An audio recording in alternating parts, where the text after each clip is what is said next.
Hey guys, welcome back to a weekly update of what's going on and what's opening in Southeast Asia. And a lot of news coming out. Philippines, not a whole lot of news, but I do have some more information. Stick around.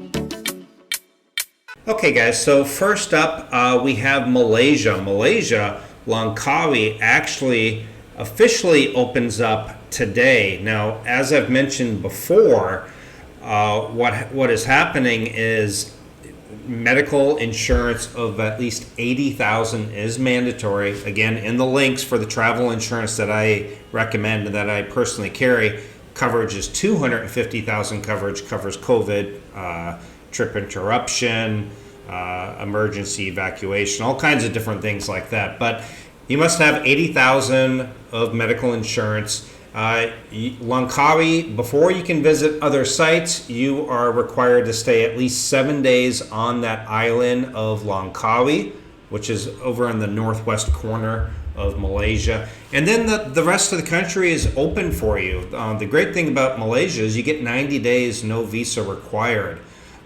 You can, check that out just by Googling it. But yeah.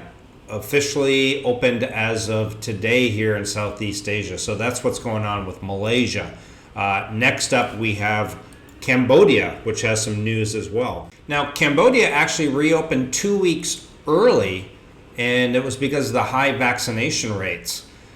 So Cambodia reopened its borders as of Monday, which is 2 weeks earlier than originally planned. Basically, the program in Cambodia is you're allowed to skip quarantine measures if you are fully vaccinated. You test negative 72 hours before you enter the country and test negative upon arrival.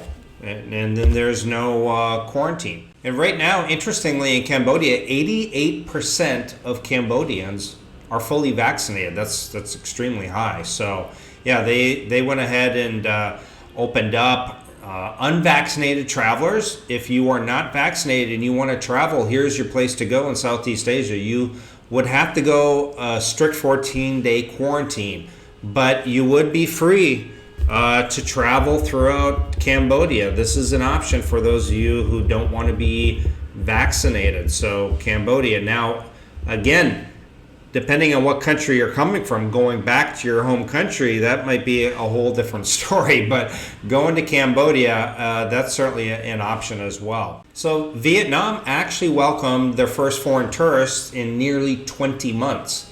And that was as of, I think it was Saturday. But yeah, they had 2 charter flights from South Korea and Japan.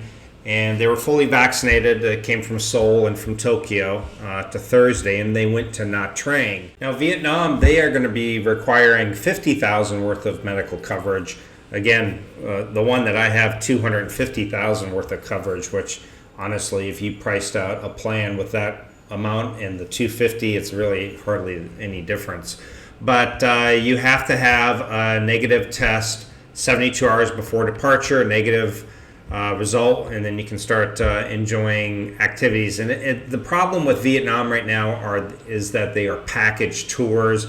You go to one island, and then from there, after a minimum amount of time there, you're free to take chartered flights to other areas that are open.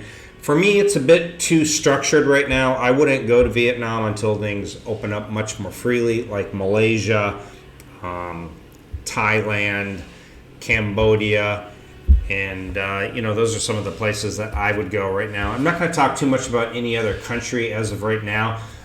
It leads me lastly to the Philippines. Now, the Philippines has not really come out with anything more stating, hey, we're open, we have a date, we have bubble tourism. Nothing really has come out. They have said that they are in talks with South Korea to open up a bubble tourism with South Korea.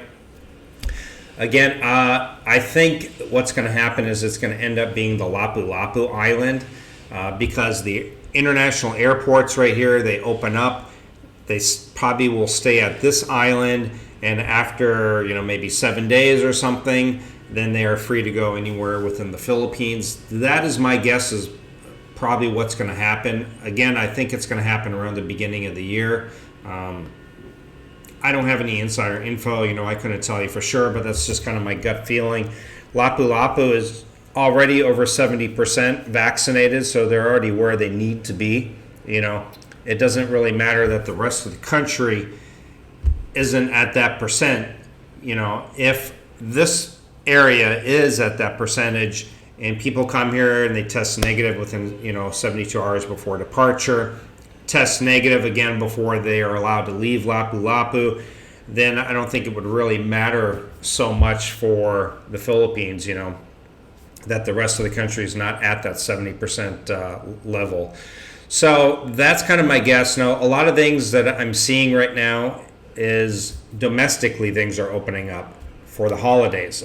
Face shields have now gone away, which is fantastic. You don't have to carry around this face shield to go into certain places. You don't need swab tests for a lot of places now. Before you were just traveling from island to island and different, even different parts of the same island, you would have to have a swab test and then all these steps to go through. And now a lot of places are now just opening up without any kind of swab test, no face shields. You just need to fill out like an S-Pass, be vaccinated, and it's pretty easy.